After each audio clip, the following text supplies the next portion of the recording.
Bem, boa noite, né, todo mundo, a todos e todas.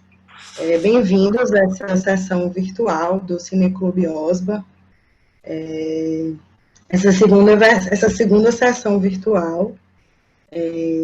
O Cineclube é um projeto de extensão da Orquestra Sinfônica da Bahia, que foi idealizado pelo nosso diretor executivo, Fabiana Pimentel, em parceria com o Laboratório de Análise Fílmica, que é da Faculdade de Comunicação da UFBA, que é coordenado pelo professor Guilherme Maia, que está aqui presente, né, para falar hoje. A edição de agosto,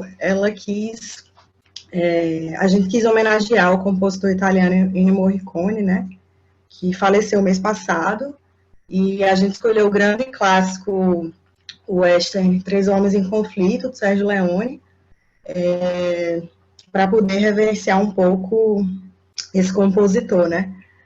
Morricone está sempre presente no repertório do Cine Concerto da OSBA, a gente realiza 2 Cine Concertos por ano, e já são músicas de grande afeto para os músicos da orquestra, para o público da orquestra. Enfim, hoje a gente vai falar de cinema e música, né? E para fazer essa interface, a gente vai ter hoje Paulo Zonzeto, que é timpanista solista, chefe do naipe de percussão da OSBA. Bem-vindo, Zonzeto, que já é um parceiro também do Cineclube.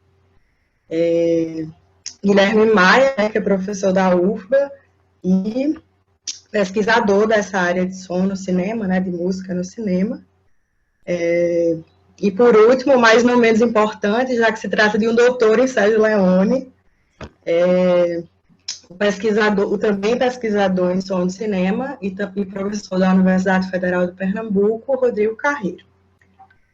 Bem, como eu falei antes, a gente começa com o convidado, então a gente passa a palavra para Rodrigo Carreiro. E seja bem-vindo aí a essa sua primeira sessão do Cineclube. Oi, boa noite. Gente, eu queria agradecer pelo convite. Obrigado, Guilherme. Obrigado, gente, pelo convite. Para mim é mais do que uma honra, é uma felicidade enorme assim, participar de um debate sobre, não apenas sobre o compositor para cinema que eu mais admiro, mas provavelmente sobre o filme que, de certa forma, me fez estar aqui. Né? Não é à toa, não é por outra razão que eu escolhi esse filme para ser o eixo central da minha tese de doutorado. Na verdade, foi o filme que me levou na infância ainda, porque eu sou da geração que foi adolescente nos anos 80, e talvez alguns daqui saibam que nos anos 80 a gente tinha uma sessão de Spaghetti Western na televisão toda quarta-feira à noite, né, na extinta TV Manchete. E essa sessão foi basicamente o que me transformou em um apaixonado por cinema. E aí eu achei que seria uma justa homenagem transformar o filme que, de certa forma, me levou até ali no objeto da minha tese. E é por isso que eu estou aqui, de certa maneira, né? Então, foi realmente uma felicidade receber esse convite. E, bom, eu na verdade, costumo sempre dizer que é mais interessante a interação, né, o debate, a conversa, do que uma explanação solitária. Então, eu vou apenas lançar, assim, até pelo fato de ser o primeiro convidado a falar, eu vou lançar algumas informações mais gerais sobre o Morricone, sobre o ciclo de produção do Spaghetti Western na Itália, e brevemente sobre o filme, né, Três Homens em Conflito, e aí a gente pode seguir a conversa, tá? Então, assim, se porventura alguém ainda não sabe, o Morricone ele nasceu em Roma em 1928, né? É de uma família de músicos. O pai dele era músico, trompetista, como ele. Começou a tocar, a mexer com música aos 6 anos de idade. Naturalmente seguiu uma carreira musical por conta da influência da família. né? Estudou num conservatório bem tradicional lá, o Conservatório Santa Cecília, lá em Roma. E na década de 50 ele se tornou músico profissional, seguindo os passos do pai. Muito jovem ainda, estava muito interessado naquela época, naquela época não, durante toda a carreira dele foi, mas já naquela época era um músico muito interessado em experimentar, né? Em fazer coisas novas. Então ele teve durante um período na Alemanha fazendo um curso com John Cage, o famoso compositor John Cage, fez parte de um grupo de compositores avant-garde lá também na Alemanha e na Itália depois. E no meados da década de 50 ele começou a trabalhar na RAI, a TV italiana, né? Além de tocar na noite, ele tocava trompete na noite, tocava jazz e durante o dia tocava na orquestra lá da RAI. Isso levou ele naturalmente a ter contato com dramaturgos, com pessoal que trabalhava com televisão e o pessoal do cinema estava entre essas pessoas, né? Eu preciso lembrar aí, contextualmente, que na década de 50, na Itália, a gente tem um cenário muito fértil de produção de cinema popular, né? A Itália era um dos países do mundo cuja produção, até mesmo em termos numéricos, se aproximava da produção norte-americana de Hollywood, né? Hollywood, naquela época, estava fazendo alguma coisa em torno de 120, 130 longa-metragens por ano, e a Itália produzia 100, em torno de 100. Amparada em grande parte por uma legislação favorável, que, ironicamente, inclusive surgiu por influência do filho de Mussolini, que era um cinéfilo, dirigiu uma revista de cinema lá na Itália, e ajudou a pressionar o governo fascista a aprovar uma lei que obrigava as grandes produções de Hollywood, que na década de 50 se utilizaram bastante da mão de obra barata e das condições de infraestrutura favoráveis, porque havia um grande estúdio, né, em Roma, como a gente sabe, do Cinecittà, e graças a esse ambiente aí floresceu ali uma rede de pequenas produtoras da Itália, da Alemanha e da Espanha, principalmente. E essas pequenas produtoras, elas produziam um número incrivelmente grande de filmes, em geral, todos eles ligados ao mesmo ciclo, né? Então, o pesquisador inglês Christopher Frayling, que é o primeiro acadêmico que vai se voltar para entender esse fenômeno do cinema popular italiano, ele vai dizer que a cada 5 anos a gente tem um novo ciclo na Itália, né? Os produtores, quando percebiam que um determinado filme fazia sucesso, eles repetiam tanto a fórmula que eles enxergavam, a fórmula narrativa daquele filme, que esgotavam rapidamente as possibilidades daquele gênero. Então, a gente tem na década de 50 um ciclo de comédias românticas, na virada ali entre as décadas, um outro ciclo de filmes que lá se tornaram depois conhecidos como Sandália e Espada, são aqueles épicos romanos, né? Um pouco diferente dos filmes de Hollywood, que na mesma época estava filmando também mais ou menos algumas grandes produções passadas no período, mas as produções de Hollywood sempre tinham uma perspectiva romana, né? Lá os italianos, a perspectiva era da plebe e não da aristocracia romana. É bem interessante a gente perceber, porque, na verdade, toda a produção italiana desse período ela é dominada pelo Partido Comunista, tá? Os principais cineastas, o Sergio Leone, inclusive, é uma exceção, mas os principais cineastas do ciclo de Spaghetti Western, que sucedeu a esse ciclo de filmes romanos, de temática romana, em grande medida, eles eram roteiristas e realizadores ligados ao Partido Comunista, que, por razões de produção mesmo, tiveram que filmar westerns. Alguns deles nem sequer gostavam do gênero, mas encontravam maneiras de infiltrar ali umas ideias políticas e de certa forma, militar dentro de um gênero de cinema popular. E aí surge o Spaghetti Western, ali no começo dos anos 60. né? O Sérgio Leone não é, ao contrário do que muita gente pensa, o pioneiro do spaghetti western. Muitos outros cineastas já faziam westerns na Itália. Havia uma condição de produção muito favorável, porque eles tinham uma cidade cenográfica completa, inclusive com interiores mobiliados, construída no deserto da Espanha, que tinha sido construída, na verdade, no final da década de 50 para uma produção hollywoodiana, e foi depois abandonada. E aí essas pequenas produtoras tomaram conta do lugar, que ficava no deserto de Almeria, e havia também uma questão, digamos, bastante favorável, que era o fato de a vegetação e a geografia do lugar serem relativamente semelhantes à fronteira com o México. Então, é por essa razão, inclusive, que boa parte das tramas vai se passar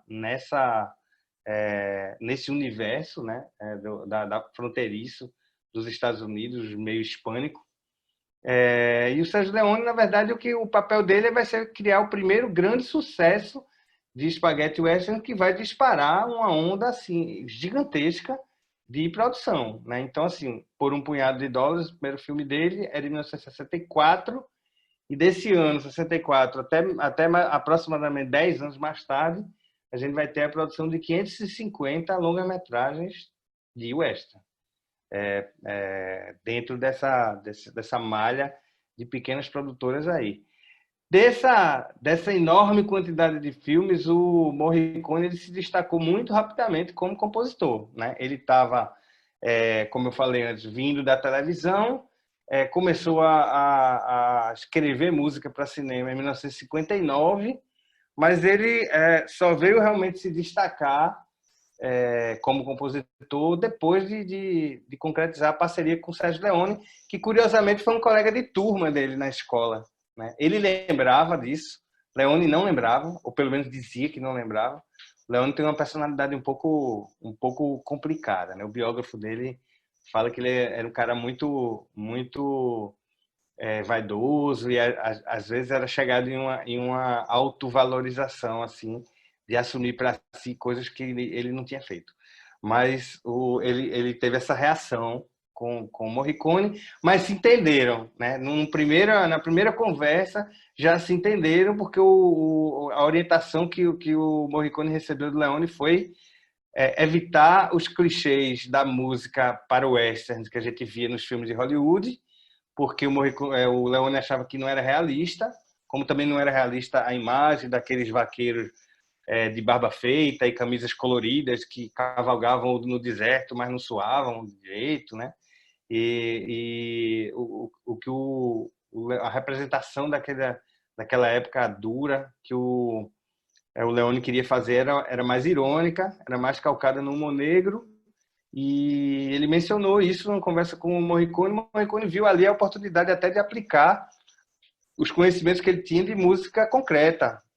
Ou seja, ele começa a utilizar no primeiro filme do Leone elementos ali da diegese habitada pelos personagens dentro da música do filme, né? É galope de cavalo, chicotada, tiro, assovio, em alguns casos grito de animais. No caso do Três Homens em Conflito, né, o nosso filme de hoje, o tema principal, que é o mesmo, na verdade, para os três personagens do filme, é um tema baseado no grito do coiote, que, aliás, se vocês assistirem o filme com bastante atenção, já pode ser ouvido no primeiro plano do filme.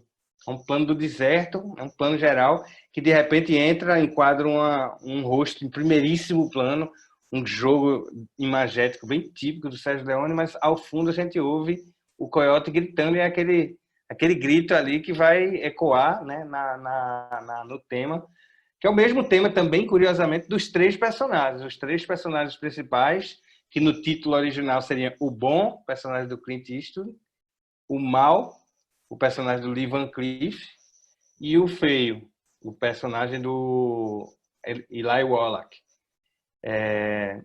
E, de certa forma, essa ideia do Morricone de utilizar o mesmo tema para os três personagens, só que tocados por instrumentos diferentes, sinalizava um pouco a ideia que o próprio Leone conceitualizara para o filme, que era a de que os três personagens, na verdade, eram um só. Seriam três facetas de uma mesma personalidade, né? E é por isso que o filme tem aquele tom picaresco de um tentando passar a perna no outro ao longo de suas... Bom, depende da versão que vocês viram. Pode ser 3 horas, pode ser 4 horas. É um filme de episódios, né? É um filme de esquetes, eu diria. Mas é um filme que poderia perfeitamente ser enquadrado como comédia. Em alguns momentos é um filme bastante dramático. Tem uma verossimilhança, em certa medida. Pode parecer irônico a gente falar disso quando está falando de spaghetti western, mas é verdade, né? Tem uma verossimilhança com a situação real que provavelmente foi vivido naquele período da Guerra da Secessão dos Estados Unidos. Inclusive, várias das tomadas que a gente vê no filme são recriações cinematográficas de fotos verdadeiras tiradas pelos correspondentes de guerra durante a Guerra da Secessão. O Leone vai fazer essa pesquisa na Biblioteca Nacional em Washington, nos Estados Unidos, e vai recriar muitas dessas cenas imortalizadas pelos fotógrafos no filme. E o Morricone capta totalmente o espírito disso aí, quer dizer, ainda trazendo à tona a questão da instrumentação exótica. Ele gostava muito de coro. Ele usava, neste filme, por exemplo, ele usa castanhola para marcar percussão. Ele usa muito trompete, que é o instrumento original dele, mas que é muito incomum você ouvir nas trilhas sonoras tradicionais daquele período em Hollywood. E, acima de tudo, talvez a grande inovação que a dupla aí conseguiu para esse filme foi o fato de escrever a música principal, o tema principal, antes da rodagem do filme, né? Isso, na época, era raríssimo. Na verdade, continua sendo. Até hoje não é exatamente comum que o compositor de um filme crie a música antes da filmagem, né? Mas isso foi feito. Os atores puderam escutar a música que iria acompanhar as imagens sendo gravadas naquele momento ali, e isso talvez tenha sido um elemento determinante, eu diria, para a verdadeira... É uma tour de force, né, que a gente vê nos últimos 40 minutos ali. Tem duas sequências incríveis. Eu sempre gosto de falar da sequência em que eles encontram finalmente o cemitério de guerra, o Tuco primeiro batendo na lápide, ele corre entre as lápides tentando encontrar lá o bilhete premiado dele, né, onde o tesouro está encontrado. Aquela música é incrível, o meu momento favorito, assim, de toda a história do cinema. É realmente muito impressionante.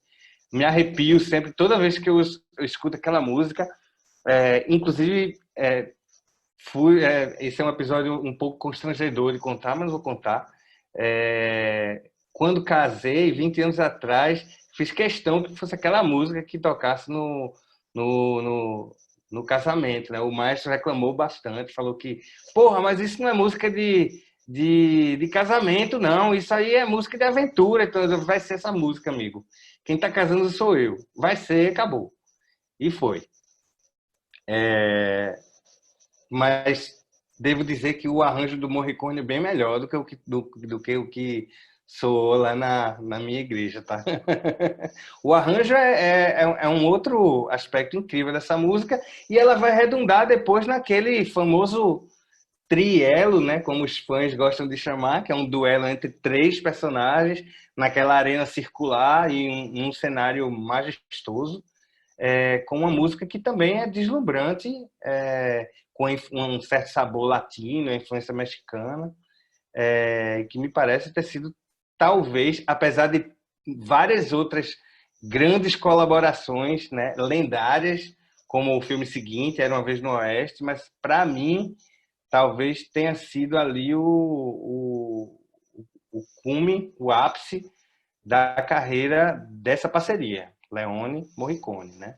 Morricone depois seguiria em frente, ele tem 492 filmes no currículo, é muita coisa, né? Se a gente pensar, na verdade, que os filmes italianos eram feitos praticamente um por semana e que, em geral, a trilha sonora de um filme desse era um tema só, com pequenas variações que os cineastas organizavam, a gente entende que não é que Morricone trabalhava enlouquecidamente e não tinha tempo nem para dormir. Não é bem isso, é que os filmes eram feitos a toque de caixa e boa parte desses filmes eles até podem ser discutidos em termos de qualidade duvidosa, mas eu não tenho a menor dúvida de que o Morricone fez coisas incríveis, não apenas com Leone, fez muita coisa legal com Sergio Corbucci, um outro grande diretor de Spaghetti Western. Depois ele foi para Hollywood, ou melhor, não foi para Hollywood, mas ele escreveu música para filmes de Hollywood, porque ele nunca deixou Roma, e isso é algo muito elogiável também. Fez o Cinzas do Paraíso para o Terence Malick, que tem uma música muito bonita. Depois estabeleceu uma nova parceria com o Tornatore, né, o Giuseppe Tornatore, que talvez tenha rendido a música mais conhecida do grande público do Morricone, que é o tema do Cinema Paradiso. Acho que todo mundo conhece essa música. E, enfim, uma carreira brilhante, coroada depois com o Oscar pelo filme do Tarantino, numa trilha sonora que eu considero também muito bonita, assim, bem impressionante.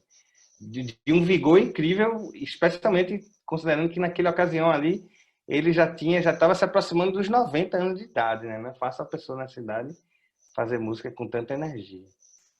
Mas, enfim, já falei muito mais do que eu queria. Acho que está na hora de deixar o pessoal falar.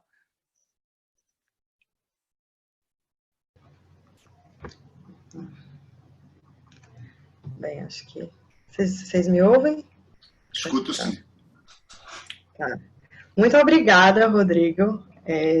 Enfim, né? A gente teve uma aula agora do próprio contexto do Western Spaghetti, enfim, da própria trajetória de ambos, né? Tanto de Sergio Leone quanto Morricone. E depois a gente pode até falar mais especificamente sobre o filme, porque certamente as pessoas vão querer lhe ouvir, né? Acho que passo a palavra agora para o professor Guilherme Maia. E vamos em frente. É sua, Guilherme. Poxa, muito obrigado de novo pelo convite, né, para esse projeto bacana. Acho que a gente tem que divulgar bastante ele, viu, com bastante vigor, porque realmente isso é uma parceria muito legal que vem acontecendo já há 2 anos, 1 ano e meio, bacana. E prazer aqui falar com o Rodrigo, parceirão aí das aventuras do Som do Cinema. Paulo, prazer, e todo mundo que está nos assistindo. Em primeiro lugar, Rodrigo, você escolheu a música certa, cara. Quem disse que casamento não é uma aventura, meu? Tem que ser uma música desse tipo. Né? Todo mundo sabe disso. Foi muito legal ver esse filme de novo depois de tanto tempo. Eu assisti a ele fragmentado, né, usava uma cena ou outra, porque eu gosto muito de usar a cena de abertura em sala de aula, né, a cena de abertura de Era uma Vez no Oeste e a cena de abertura desse filme. São quase 10 minutos sem palavra. Né? Você tem uma coisa da exploração dos silêncios e dos sons sutis, segundo consta, depois o Rodrigo pode confirmar, Era uma Vez no Oeste, a sugestão de fazer assim já partiu do próprio Morricone. Né? Não vamos botar música aqui, não, calma, vamos guardar o petardo mais para frente. Né? Essas 2 cenas, a construção delas, Rodrigo, às vezes eu peço para eles fazerem uma decupagem completa da sequência inteira do Era uma Vez no Oeste. Eles querem me matar na aula seguinte, claro, né? Porque é muito elemento e o trecho é muito longo, mas como muda a percepção dos alunos da sonoridade, como eles começam a entender os planos sonoros, como a estratégia de criar um encantamento através dessa organização dos sons, né?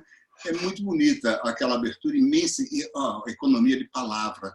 Quase, se eu não me engano, são quase 10 minutos sem fala ou falas muito pontuais. Isso é uma primeira coisa que eu gosto muito nesse filme, muito, muito. E além de outras coisas, para além da música, né?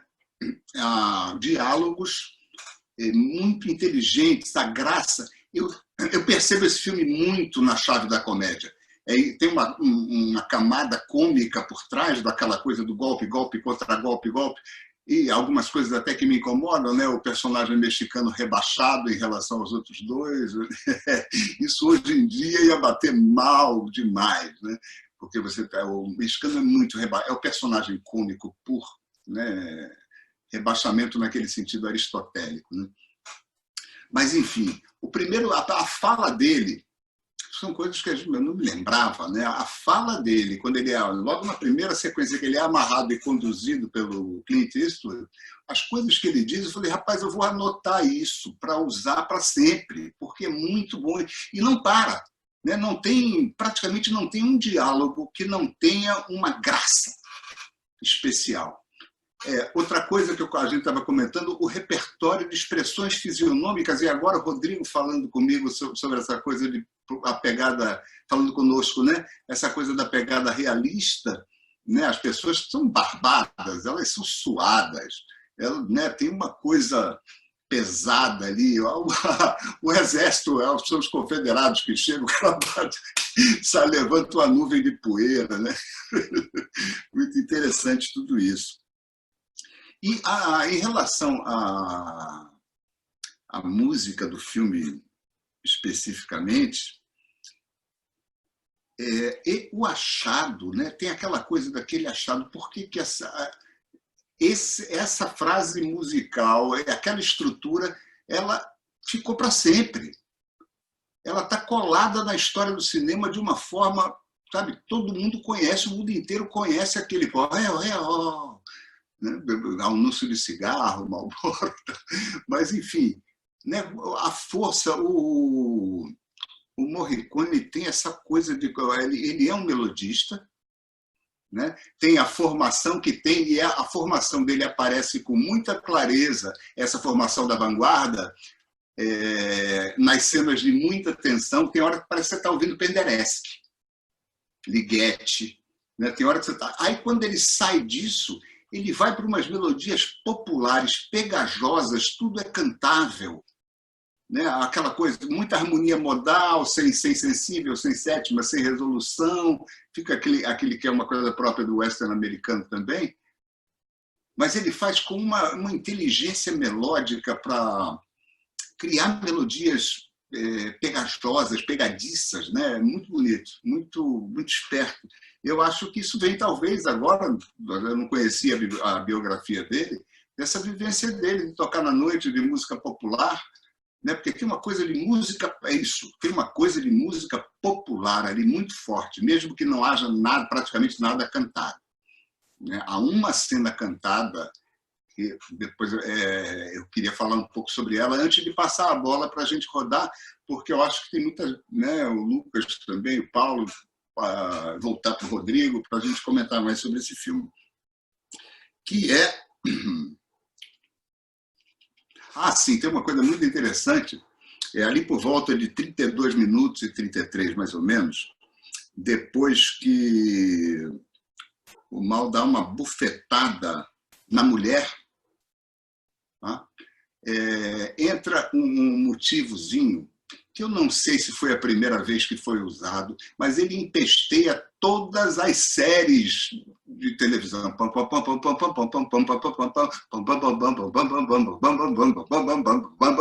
E aquilo talvez tenha sido uma das primeiras vezes que aquilo veio ao mundo, assim, não sei, né? Teria que ver, mas é um motivo que fica repetindo, assim, aquela coisa menor, andamento rápido, pulsação, virou um clichê de série. Outra coisa que eu acho muito bacana, essa o Rodrigo também chamou a atenção, timbre. Os timbres desse filme é uma marca indelével, né? Como ele deve ter se destacado em relação aos outros e em relação ao western americano, estadunidense, né? Como ele deve ter se destacado. Aquelas sonoridades, tem uma hora de uma gaita com assovio, né? Ele explora o tema, não como leitmotiv exatamente, mas ao modelo do leitmotiv, porque ele o tema é do filme e não dos personagens, né? Porque é dos três, né? Como o tema perpassa os três personagens, ele acaba funcionando como tema daquela história, daquela coisa. Eu não sei se você usou alguma vez na sua tese a palavra ópera. Me veio à cabeça assim que o filme é uma grande ópera, né? Uma coisa assim enorme, né? Não só de duração. A versão que eu assisti é de 3 horas, versão de 3 horas aqui. Mas só para passar a bola, sim, aquela guitarrinha, né? Aquela guitarrinha que é da época também, né? Me lembrou John Barry, do James Bond, né? Mas é uma marca indelével do espaguete, o dólar furado, uma pistola para Ringo. Rapaz, só para inveja, eu assisti tudo isso no calor da hora. Eram os filmes que eu ia ver ali no cinema. É a cena da tortura, na hora que o mal tortura o feio. Ele faz uma coisa que eu acho que apressadamente a gente fala, olha, o exemplo claro da música nem patética do Chion, né? Aquela coisa porque o exército está cantando do lado de fora, como se fosse assim, um treinamento de um coral, de uma orquestra, né? Com coral, as pessoas cantam uma canção, e lá dentro está acontecendo uma tortura. E é assim que você recebe nos peitos essa sequência. Você vê uma coisa, vê outra. Engraçado que estava closed caption, como é que chama aquela coisa que fica informando o que acontece no áudio, nas legendas? Eu estava vendo assim, minha legenda informava, ruído disso aqui, né? Aí falava, canção triste. É a legenda para o pessoal que não... para o surdo, né? Isso. Mas tem um nome em inglês, eu esqueci agora. Closed caption. Tá. Aí aparece assim, canção triste. E, de fato, é uma canção triste. Mas o modo como ele coloca uma coisa e outra, porque esse é um momento que, a princípio, esse choque dá uma dramaticidade. Né? Inclusive, na hora que o violino, né? Que o cara larga o violino, ele não está aguentando aquela tortura, ele tira a vara do violino, o cara bota o violino, toca o violino. Na hora que ele volta com o violino, dá um crescendo, né? E aí ele faz uma panorâmica nas expressões dos soldados, é muito dramático. Mas um pouco antes disso, tem uma cena do regente, o regente que está ali olhando para os caras, não fala nada, né? Com a garrafa de bebida, com os pés para cima numa banqueta ali, sentado, olhando com aquela barba, hirsuto, né? Bebendo uísque, possivelmente. Tem uma hora que ele olha para os caras e fala, mais sente more feeling. Eu comecei a rir no meio da cena, entendeu? No meio do pico do arco dramático, ele solta uma dessa. Aí, um pouco adiante, você tem a informação que aquilo não aconteceu ali por acaso. Os comandantes daquele batalhão sempre fazem isso, botam o coro para tocar na hora que... botam a orquestra para ensaiar na hora que eles estão. Isso é genialidade de roteiro. Né? As coisas ele vai dando um payoff, você acha que acabou ali, não, tem mais um, tem um arremate. Aquilo era o procedimento regular daquele grupo. Os comandantes gostavam de torturar a gente e botar a orquestra para ensaiar. Por isso que eu acho que a chave cômica desse filme é muito forte. É isso. E isso revela, só para encerrar meu papo aqui, quando eu estava estudando Almodóvar, tá? Isso foi lá no princípio do meu doutorado e tal, eu me deparei com o fato de que o Morricone escreveu uma música para um filme do Almodóvar chamado Atami. Tá? E isso tem algumas declarações, eu estava fazendo um APT, algumas coisas que eu peguei de um artigo que eu escrevi sobre isso, que o Almodóvar não gostou da música que o Morricone fez para o filme dele. Tá? E aí eu estava pensando um pouco sobre essa coisa, lógico, a gente tem que ver como é que foi essa relação. Aí tem uma fala do Almodóvar também, muito interessante. O Almodóvar vinha fazendo todos os filmes dele anteriores, usando canções e pegando músicas à vontade de outros filmes, porque ele não era muito conhecido. Quando ele faz sucesso com Mulheres à Beira de um Ataque de Nervos, ele se torna uma pessoa conhecida e ele pensou, vou contratar um compositor. De quem que eu gosto? Gosto do Morricone. Eu vou contratar o Morricone. Eu posso agora contratar o Morricone para fazer Atami. Só que Atami é uma comédia almodovariana, nonsense, sabe? Eu não sei como é que foi o briefing, como é que o Almodóvar briefou o Morricone. Mas o Morricone diz que até hoje, isso está no ar, hoje, né, na entrevista, Morricone, isso está no livro do Morricone, na biografia dele, ele dizendo que morreu praticamente sem saber se Almodóvar tinha gostado ou não da música do filme. Porque quando ele mostrou, Almodóvar ficou em silêncio. E ele ficou perplexo, escutou o que eu compus para ele sem dizer nada, me deixou muito desconcertado, inquieto. Depois, muito tempo, depois eles se encontraram no festival e a Almodóvar disse que tinha gostado, mas foi mentira. Porque essa declaração foi só social, né? Claro, ótima música, ele usou, jogou a maior parte da música fora e voltou ao procedimento anterior de usar músicas conhecidas, músicas pré-gravadas, pré-existentes, para fazer a atmosfera que ele queria. E ele declara isso, né? Quitté la mitad porque sua música era mais convencional que a narração da película. Eu acho que faltou briefing, mas gerou uma mágoa no Morricone, né? O cara não falou nada, eu mostrei a música para ele, ele não falou nada. E depois tirou uma parte da música. Só uma coisa anedótica, né? É interessante. Isso tem na internet, e tal, em publicações da Espanha e tal. Uma entrevista dele na Espanha falando sobre isso. Ele morreu sem saber se o Almodóvar tinha gostado ou não da música de arte. Bom, é isso. Para rolar o papo aí com mais fluidez, passando a palavra para o Paulo. Isso. Exatamente. Boa noite a todo mundo. Boa noite, Rodrigo. Boa noite, Guilherme. Obrigado pelo convite mais uma vez, amigos. Só um minuto.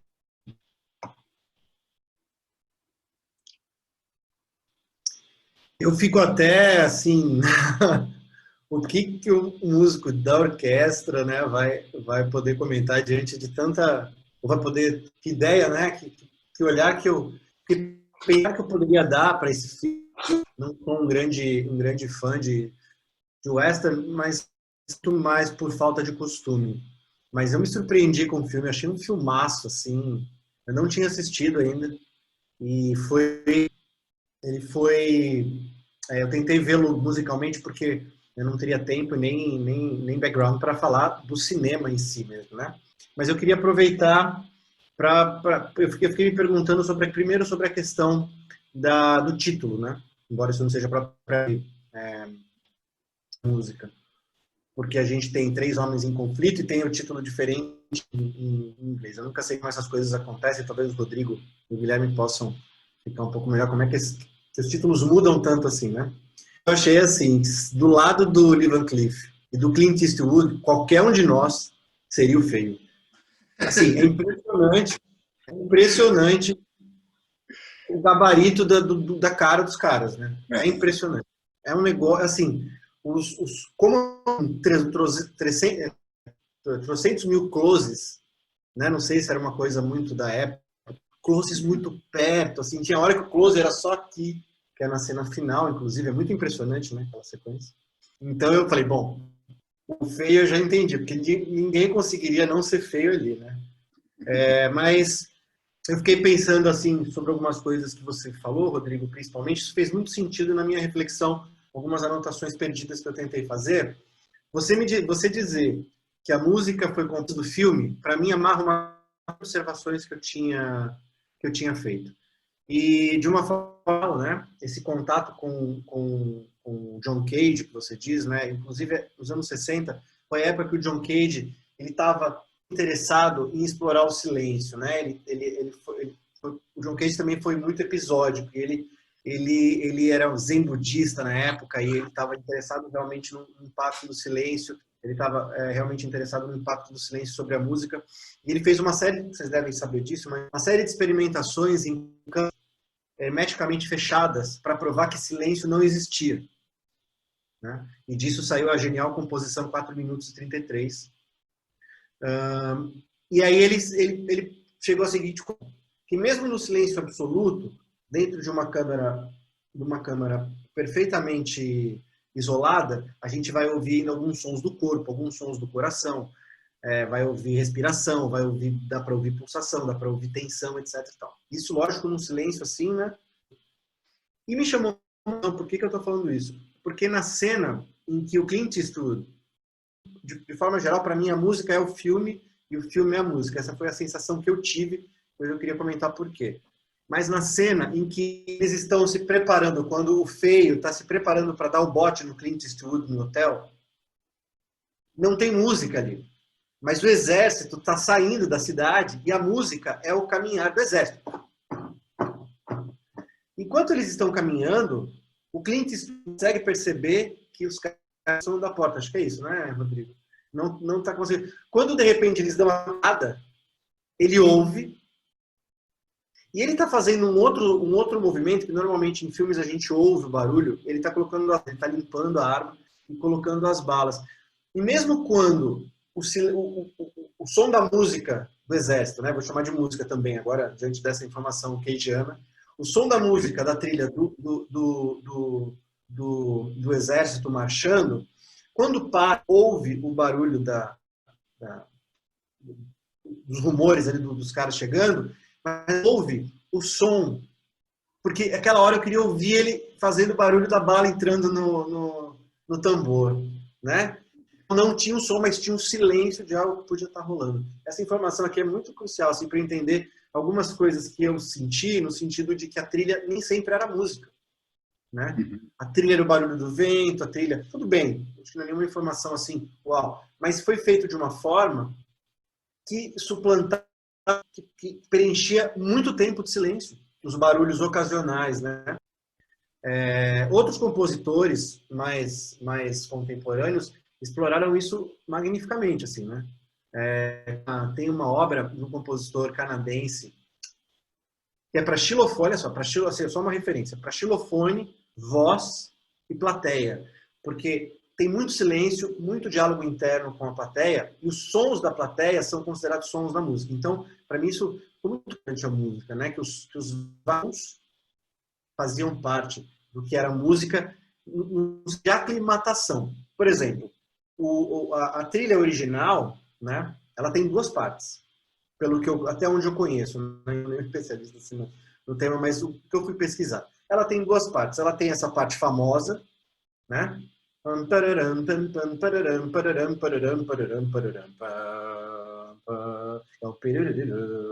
Dos coiotes, né? E depois ela tem uma outra parte, com uma prevalência do coro, mais calma, que eu acredito que deva ter sido utilizado em várias partes da música.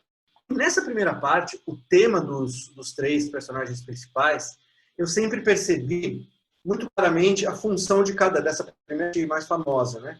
Muito claramente a função de cada uma no desenrolar próximo dos personagens. Então, por exemplo, onde tem o som da ocarina,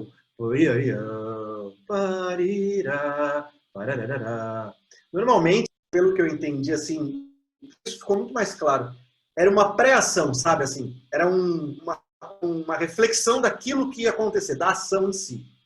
Essa ação que se dava sempre em cima dos cavalos, né, quase que sempre, era quando entrava a guitarra. Pam, pam, pam, pam, pam. Uma coisa bem campestre, assim, né? Pam, pam, pam, pam, pam, pam, pam. E nesse momento tem uma caixa, né? Que é o som que o próprio Rossini, do William Tell também, de cavalgada, o tímpano. Então, isso ficou... Quando eles estavam refletindo sobre alguma coisa, ou quando era algo mais introspectivo, era usado... E quando eles iam para ação... E me chamou a atenção que para o mal, para o Badges, para o Van Cleef, esse tema apareceu duas vezes, né? Ou seja,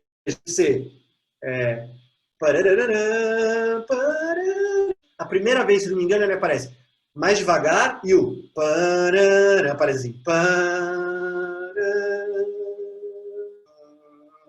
As notas aparecem descomprimidas. E naquele momento foi como se ele tivesse chegado ao final de alguma, se eu não me engano, é quando ele mata aquela família, se eu não me engano é ali, né? Naquela cena que depois o Tarantino usou aquela linguagem trocentas vezes, né? Me lembrou muito o começo de Bastardos Inglórios, quando, enfim, aquela cena que você não sabe o que é, quem fez o quê, quem está devendo para, vai montando, mas você sabe que alguém vai morrer ali, vai ser feia a coisa, né? Então, inclusive a cena final também, né? A cena do cemitério me lembra Tarantino, quer dizer, me lembra Tarantino. Tarantino lembra o Leone, né? Aquela cena famosíssima do Cães de Aluguel também, imagino que deva ser a pastiche ali, né? Acontecendo com toda a sua glória, toda a sua honra, né? Uma homenagem, inclusive. E a música eu vi entrecortando tudo isso, né? Um momento da música que me chamou muita atenção, em decorrência das falas dos personagens também, que quebra um pouco esse ritmo, foi quando eles foram colocar as bombas na ponte, né? Ali me chamou a atenção a reflexão do loirinho, né? Do loiro. Eu assisti dublado, né? Eu achei uma delícia assistir, porque as vozes são vozes e dava um ar mais cômico também. E aí o feio chamava o Eastwood de loirinho, né? O tempo inteiro. Eu acho que era blonde, né? E aí, naquele momento, ele diz assim, né? Apesar daquela dureza, porque eles falam um pouco, né? Parece que a falta de fala, às vezes o feio fala, mas ele só fala, né? Não tem nada, aquela aridez, né? Da paisagem, talvez seja a própria aridez interna dos personagens ali, que não são muito de fala e tal. Mas o Blonde, né? Ele demonstra um nível de empatia algumas vezes ali naquele momento. E uma das coisas que ele fala, que me chama, fala assim: eu nunca vi tanta gente morrer de bobeira, né? Nunca vi tantos bons homens morrerem de bobeira. E aí ele fala assim: explodir a ponte, a gente acaba com a guerra aqui. Tudo bem, né? O drama ético, eles não queriam acabar com a guerra, eles queriam atravessar o rio. Ok, né? Não dá para esperar ali que nós vamos ter, que a gente fosse ter monges ali. Mas o que me chama a atenção é que ele faz esse contraponto, assim, gente, tem gente morrendo de bobeira, né? Uma coisa meio fora da realidade. E uma coisa que me chamou a atenção demais, aparece ali um canônico, a capela, sem instrumento. Enquanto eles estão colocando bombas embaixo de uma ponte para explodir, uma coisa assim que me levou a pensar que tinha um certo ar divino ali, né? Porque o canto homofônico, né? Ou seja, sem contraponto, né? Todo mundo cantando o mesmo ritmo, no uníssono, é um elemento super presente do começo da música ocidental no gregoriano. Então eu pensei, caramba, olha que contraponto, os caras estão colocando uma bomba gregoriano, né, supostamente ligado com a divindade, né? Isso também é uma atenção na música. E uma coisa que, assim que esse pararará, isso eu nunca acerto o tom na primeira, né? Me chama muito a atenção, porque fica muito no ouvido, quando, assim que tem aquela primeira cena, que eles entram, que tem entrada numa cidade, que eles estão, que eu sou um grande perito no filme, então estou lembrando as cenas aos poucos. Quando o feio está no bar, que ele sai, né, que tentam matar isso, quando eles tentam matar o feio. Os relinchos dos cavalos estão no mesmo tom do... Tem pelo menos 2 ou 3 no mesmo tom, que para mim é fazer uma repetição, né? E outra coisa que também me chamou a atenção, musicalmente falando, e agora sabendo dessa, o professor Guilherme falou dos momentos Liget, Penderecki, né? Tem momentos de sobreposição de tom, isso é claro. Tem momento em que a música não está no mesmo tom exatamente aos contrapontos. A gente tem se é que dá para chamar um bloco, vamos chamar de pelo menos 2 blocos de som que dá para reconhecer a politonalidade, ou a bitonalidade, eu não saberia dizer. Ou, no mínimo, a atonalidade, mas eu consegui perceber ali 2 blocos de tons se chocando, contrastante, como o Guilherme falou também, com melodias populares, né? Assim, que beiram quase, eles flertam, né? Não fique bravo com o que eu vou falar, Rodrigo, mas flertam com o estilo Roupa Nova. Só muito pouco, né? Muito pouco, muito pouco. O que me lembrou, o que me lembra o Dvorak, sabe? Um compositor que bebeu, um compositor de música erudita, que bebeu na fonte da música popular, e você ouve as melodias do Dvořák, e você quer se apaixonar, mas não é tão assim, né? Então, vi uma conexão muito forte. E deixa eu ver se tem mais alguma coisa assim que talvez depois possa isso. Assim, essas foram as impressões que eu tive sobre o filme, né? Eu sou da geração Tarantino, então para mim ficou muita coisa parecida, né? Aquele trompete mexicano lá em cima, né? No agudo. A cena final é muito intensa. E eu tive a sensação de que o ritmo da música, que parecia nunca acabar, ele se ligava com a proximidade dos zooms, né? Porque pareciam cenas de um videoclipe, né? Mostra a cintura de outro, aí mostra mais perto de um, aí mostra a arma do outro, aí o rosto vai aproximando, e a dinâmica da música vai crescendo. Um jogo... Ali é difícil saber onde a música e o filme se desligam. Realmente é vocês dizendo que a música veio antes. Acho que é isso. Tudo que eu falar a partir de agora é muito besteira, porque vocês arrasam. Eu só brinco, passo pela oportunidade.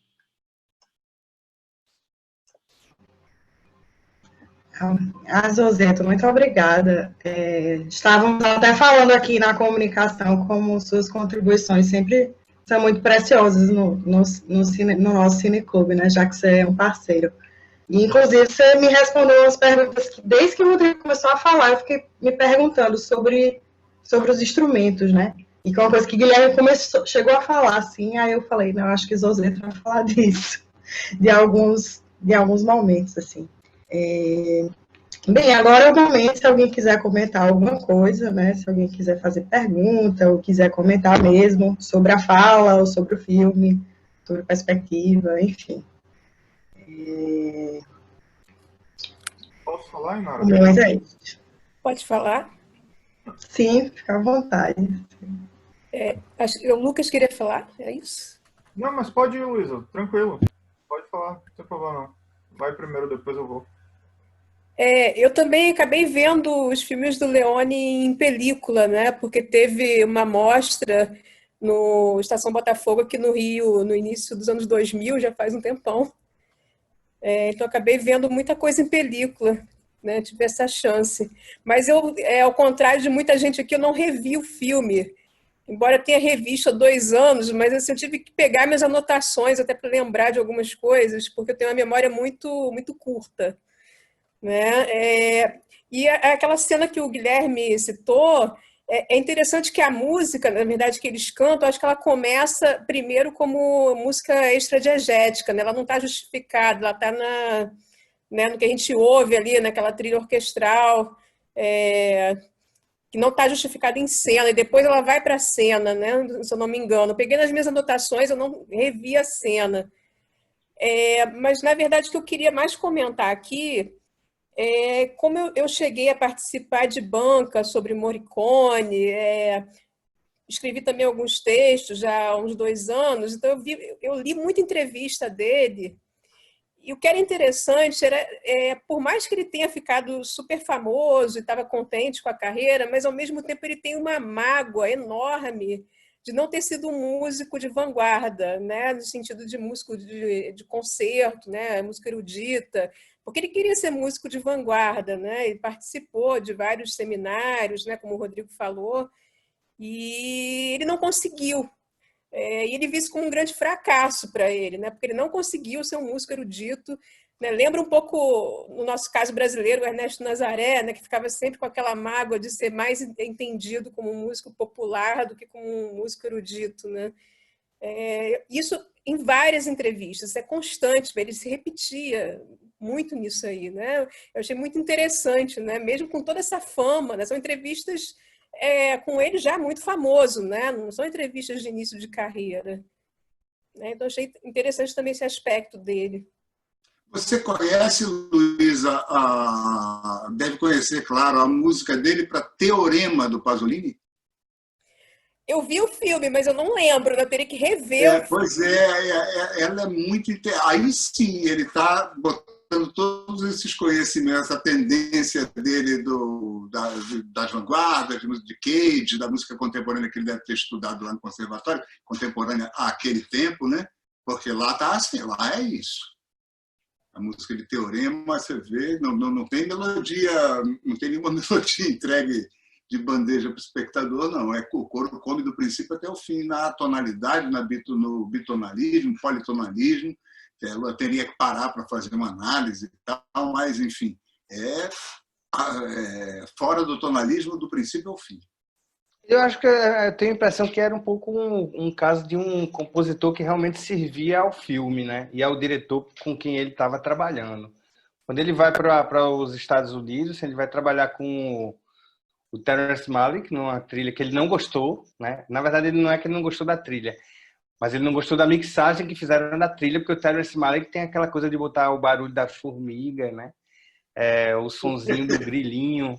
E ele achou que aquilo atrapalhava a audição da composição, que, no final das contas, deu a ele a primeira indicação que ele teve ao Oscar. Mas ele depois fez, por exemplo, o Enigma do Outro Mundo, o filme de horror do John Carpenter, que é uma música minimalista eletrônica. Ele experimentou, ele conseguiu experimentar. Mas a Luísa tem razão, assim, na biografia do Leone é mencionado que ele casou muito cedo e teve um filho muito cedo, né? Eu acho que ele casou em 56 e teve um filho em 57, antes dos 30 anos de idade, o que significa, basicamente, que ele não conseguiu desenvolver a carreira que ele pretendia como professor do mesmo conservatório. Era essa a ideia que eu consegui pesquisar sobre ele. O que ele realmente queria ter feito era ter sido professor da escola onde ele estudou. E acabou sendo um compositor adorado no mundo todo, mas paciência, né? Não era o que ele queria. Realmente ele tem esse tom amargo. Eu não sei se vocês lembram do episódio em que ele trabalhou pela primeira vez com Tarantino no filme Django Livre. O Tarantino, um mega fã, né? Já disse em todas já vi várias entrevistas de Tarantino dizendo que Três Homens em Conflito é o filme preferido dele, da vida.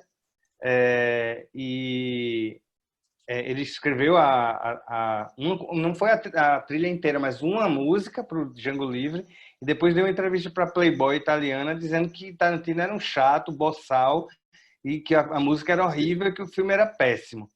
Né? Depois ele desdisse, falou que não tinha dito nada daquilo e acabou sendo contratado para o outro filme, que deu finalmente a ele o Oscar dele. Mas essa é uma entrevista clássica do Morricone, aquele cara meio carrancudo, meio mal-humorado, meio desgostoso, meio magoado, né? Eu acho que talvez tenha uma pista aí para a gente entender isso que a Luísa falou. Interessante. Eu não resisto. É uma fuga ao tema total, mas você trouxe a Almodóvar para a brincadeira. Eu acho que é super natural ele ter acessado o Morricone para tentar dignificar as trilhas dele naquele momento, porque ele tem uma fala, sobretudo nos primeiros filmes dele, das referências de cinema italiano que ele tem, né? Você postou recentemente o filme de Almodóvar que eu mais amo, da capa, né? O que eu fiz para merecer isso. E é um filme que tem um acento, assim, né? De uma referência ao cinema italiano muito grande. E eu acho que nada mais... Hã? Logo na abertura, né? Na abertura, exato. E nada mais normal ele recorrer a esse italianismo. Esse italianismo, né? Mas eu acho que não deve ser fácil trabalhar com Almodóvar, não. Mas olha só, depois disso ele vai tentar o Ryuichi Sakamoto. E a experiência não dá certo, ele passa 2 ou 3 filmes voltando à técnica anterior de fazer o filme todo com um repertório, um projeto de canções, e aí encontra o Alberto Iglesias. Nunca mais ele faz um filme sem o Alberto Iglesias. Ele achou o compositor dele, que ouviu ele, entendeu, né? Tinha tempo, disponibilidade para ir. Encaixou, gente, encaixou. E que é assim, tudo dele, né? A ficha técnica se repete porque são esses que se encaixam acho que a obsessão virginiana e controladora de Almodóvar, com certeza. A gente acabou de ver Dor e Glória, né? Explica tudo o filme já. Pois é, explica tudo, é verdade. E tem a coisa que eu falei quando eu estava falando, como foi essa briefagem, como foi o briefing, né? Porque o briefing é tudo. O cara, ele conversou com a Almodóvar, viajou e voltou com a música, fez a música lá. O que foi? Quais foram as informações? Será que pegou? É assim mesmo, gente, é assim mesmo. Será que ele conseguiu captar aquela atmosfera tão diferente? Né? E Atami também, se você for ver, é aquilo, é uma comédia, um almodrama, comédia absurdo, no reino do absurdo, não sei, né? Eu não vejo o Morricone reverberando nesse filme. Tem como todo filme de Almodóvar, tem uma camada policial, né? Um crime, uma investigação de um crime, é um psicopata que fugiu, que sequestra a menina e tal. Olha, vendo o filme, tem um tempo que eu não vejo, mas no período que eu trabalhei com esse filme, você não consegue saber o que é Morricone e o que não é, porque ele tira e coloca outras coisas, o crédito não aparece com clareza no final do filme, e você fica meio sem saber o que é Morricone e o que não é. Às vezes dá uma pista, mas, Rodrigo, me veio agora a lembrança que a mixagem da música me incomodou também. Eu não sei se isso foi mixado pelo Morricone lá, se ele mandou a partitura tudo para ser gravado na Espanha e foi mixado na Espanha, mas é uma sonoridade que não é digna do Morricone. Né? Quando você vê A Missão, quando você vê Cinema Paradiso, quando você vê Era uma vez no Oeste, Era uma vez na América, e, nossa, por falar em fábrica de melodia, meu amigo, que filme é esse? Né? Uma quantidade de melodia bonita pegadiça. Nossa! E aí ele vai para a tradição judaica. Ele pega o repertório de canções judaicas e orquestra, fica uma coisa deslumbrante. É isso, né? Relação compositor. Herman e Hitchcock já bateram cabeça também, né? É isso mesmo. O que você mencionou aí, Guilherme, da qualidade da gravação, tem duas questões. Uma é que o Spaghetti Western tinha um eterno problema financeiro, né? Ele realmente eram muito pequenos os orçamentos, muito embora Três Homens em Conflito tenha sido feito em parte com dinheiro americano da MGM, se eu não estiver enganado. Inclusive, o Leone aproveitou esse dinheiro para construir uma segunda cidade cenográfica e deixar lá para os colegas dele mandarem ver e terem mais opções nos filmes seguintes.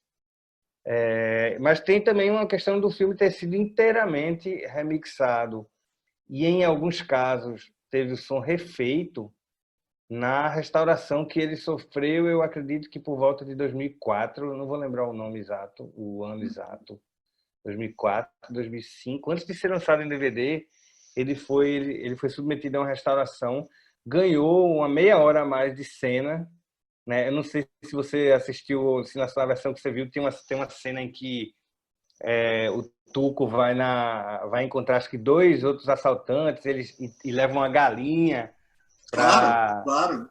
Pronto. Essa cena aí não existia na versão do filme que circulou durante 40 anos. Ela foi restaurada, inclusive o Clint Eastwood e o Eli Wallach, que eles refizeram as vozes já velhos, né? Se você for prestar atenção, você vai ver que são as vozes de 2 homens com a idade claramente muito maior do que os personagens que eles interpretam.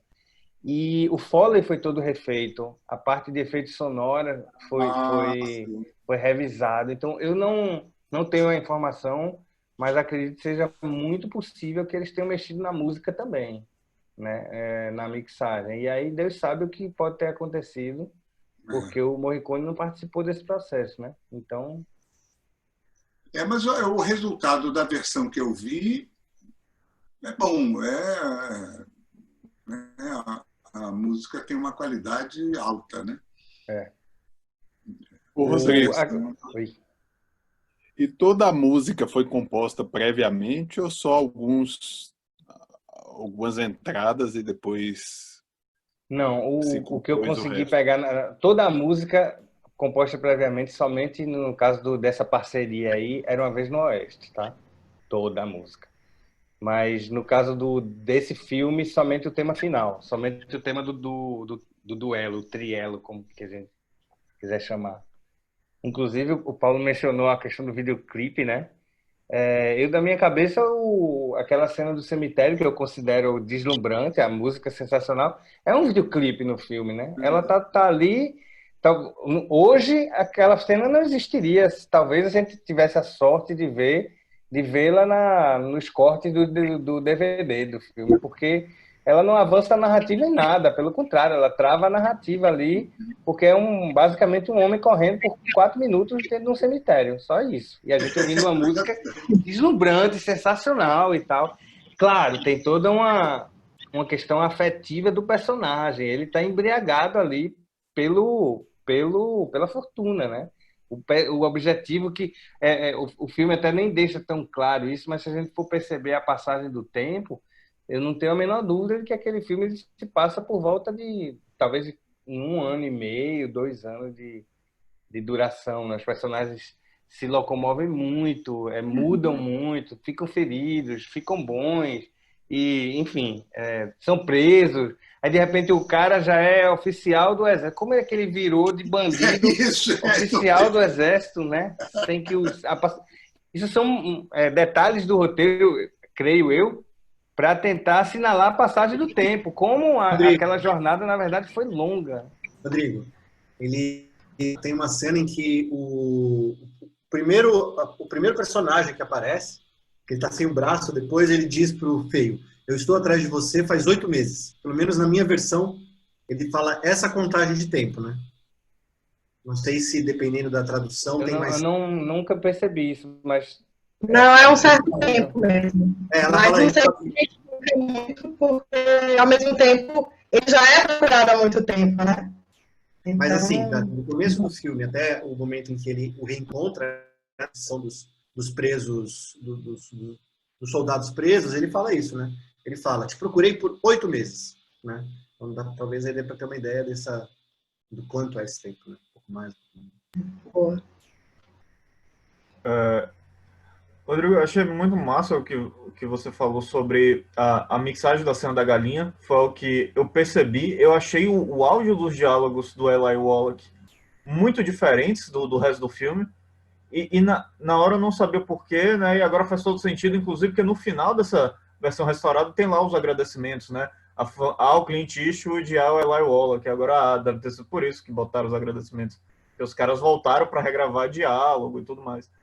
Porque quando eu vi, eu pensei que era coisa dessas redublagens do cinema italiano da época, né? Muita coisa é redublada, né? Dá aquela agonia da sincronização de atores italianos não falantes de inglês e o diálogo redubladão ali, né? O oficial bêbado ali da ponte claramente não falava inglês como o Eastwood e o Eli Wallach, né?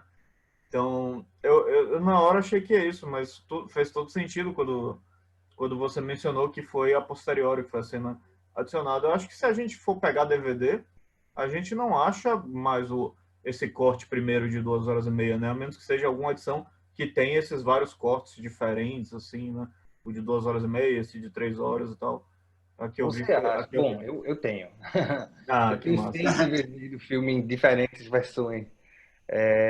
Mas acredito que essa versão mais curta, ela não tenha uma trilha em italiano. Ela, na verdade, não existe trilha surround para essa versão. Ela é estéreo e realmente a qualidade sonora, se a gente for purista, ela é mais precária, né? Eu acho que ela é mais verdadeira e acho que até cinematograficamente ela é mais interessante do que a versão longa. Mas, enfim, a versão longa acabou ficando como meio que a definitiva depois desse trabalho de restauração, né? Mas assim, você tem razão, essa questão da dublagem no cinema, no cinema italiano, especialmente no ciclo do espaguete, era uma loucura porque eles contratavam atores de diversas nacionalidades. Muitas vezes o roteiro ainda não estava totalmente escrito quando eles filmavam, então o Leone tradicionalmente ele pedia aos atores que nem falassem diálogo. Ele às vezes dizia aos atores: conte até 8. E o cara contava 1, 2, 3, 4, 5, 6, 7, 8. E em algum momento da pós-produção, alguém criaria uma fala na métrica daquela frase para encaixar ali no filme. Era uma loucura. O Clint Eastwood, que aliás foi de uma grandeza incrível, né? Tendo se tornado o que se tornou, né? E um senhor de idade já avançada, ele voltar com a humildade para dublar filme, dar depoimentos, sabendo inclusive que ao longo da carreira dele, não sei se todos estão a par disso, mas depois que ele fez a trilogia dos dólares, né, como ficou conhecida popularmente, o Leone queria que ele, o Eli Wallach e o Lee Van Cleef voltassem para o Era Uma Vez no Oeste para interpretarem aqueles 3 pistoleiros que são mortos no início do filme. Que bacana. E o Clint Eastwood se recusou, e a partir dali o Leone criou uma rixa com ele. Enfim, falava mal, né, com regularidade. E o Clint Eastwood não teve nenhum problema de voltar a fazer a dublagem, elogiar os filmes e dizer no depoimento do DVD, ele fala isso, que era uma loucura completa filmar, porque eles filmavam, né, como não tinha som direto, tudo era dublagem. Ele falava, às vezes eu estava filmando aqui no enquadramento e fora do enquadramento tinham 2 caras jogando ping-pong numa mesa, né? E era difícil me concentrar para fazer uma cena, mas era o que tinha para hoje, então ia do jeito que ia mesmo. Leone é que tinha aquela coisa do diretor visionário mesmo, e tinha alguns parceiros, né? Tenho certeza que o Morricone deve ser o primeiro dessa lista aí, porque sem ele... O Guilherme mencionou a questão da cena de abertura do Era Uma Vez no Oeste, e é verdade, o Morricone falou isso em entrevista, né? Que havia uma música escrita para aquela cena, e o Leone chegou na finalização do filme tentar, né? Colocou lá a música e o Morricone falou, não tá certo, tira a música, sem a música é melhor. Depois ele veio com a ideia, por que a gente não faz uma sinfonia concreta? Aí levou ele para um espetáculo de música concreta, de um artista, não vou lembrar o nome agora, que, segundo ele, tocava uma escada, ficava batendo numa escada durante o espetáculo inteiro. E ele falou para o Sérgio Leone, é isso que você devia fazer na sua cena de abertura. E aí saiu o que saiu, né? Ele não participou diretamente da concepção da cena, o Leone era muito centralizador, mas fez um trabalho, a partir desse conceito ele fez um trabalho incrível, porque é música aquilo ali, realmente. É métrico, né? É rítmico. O catavento. O catavento como um leitmotiv que fica se repetindo do princípio até o fim, amarrando tudo, né? Muito legal. A música, essa coisa da dublagem é bem... essa coisa da dublagem já aparece com muita clareza nos filmes do neorrealismo. Muita clareza. A passagem da Ingrid Bergman por lá, que tinha até cordinha no pé, puxado o fio de nylon para dizer, fala agora, abre a boca, fecha a boca. Né? Porque ela não falava italiano. Enfim. Eram filmes feitos a toque de caixa, né? Muitos filmes daquela época eram feitos em uma semana, 2 semanas. O primeiro filme do Leone, Por um Punhado de Dólares, ele fez junto com outro filme que foi feito com a mesma locação, na mesma locação, com os mesmos figurinos. Eles apenas trocavam os atores e o diretor, colocavam lá, a locação é essa, o figurino é esse, agora escreve aí um roteiro e filma. E ele filmou em uma semana e o outro filme a gente nem sabe qual foi. Um sucesso mundial. Fez muito sucesso no Brasil esse filme. Pois é. de bilheteria, altíssima. Junto, eu acho que tem, talvez você situe melhor do que eu. Não sei se é um pouco antes, mas eu acho que chega a encavalar aquele ciclo de comédias com Marcello Mastroianni, Divórcio Italiana, Matrimônia Italiana, uma série um pouquinho antes. É o ciclo anterior ao Spaghetti Western. Ao Spaghetti. Que depois vai virar comédia total, né? Com aquela dupla que agora eu não vou me recordar o nome, Bud Spencer e o outro lá, sim. que vai basicamente ser os Trapalhões, né? Aquilo ali é Renato Aragão. Bud Spencer e Terence Hill. Terence Hill, isso, vi vários. Muitos filmes na Sessão da Tarde. Vi muito. O Leone dizia muito na vibe dele que aqueles filmes tinham destruído o Spaghetti Western. Mas são muito divertidos, são engraçados demais. É outra finalidade, né? Outra coisa, total. Uma coisa importante, né, Paulo, o senso de humor da música. O Morricone bota humor, bota graça cômica, né? Ele faz umas coisas assim que acho que é muito interessante, como ele marca também a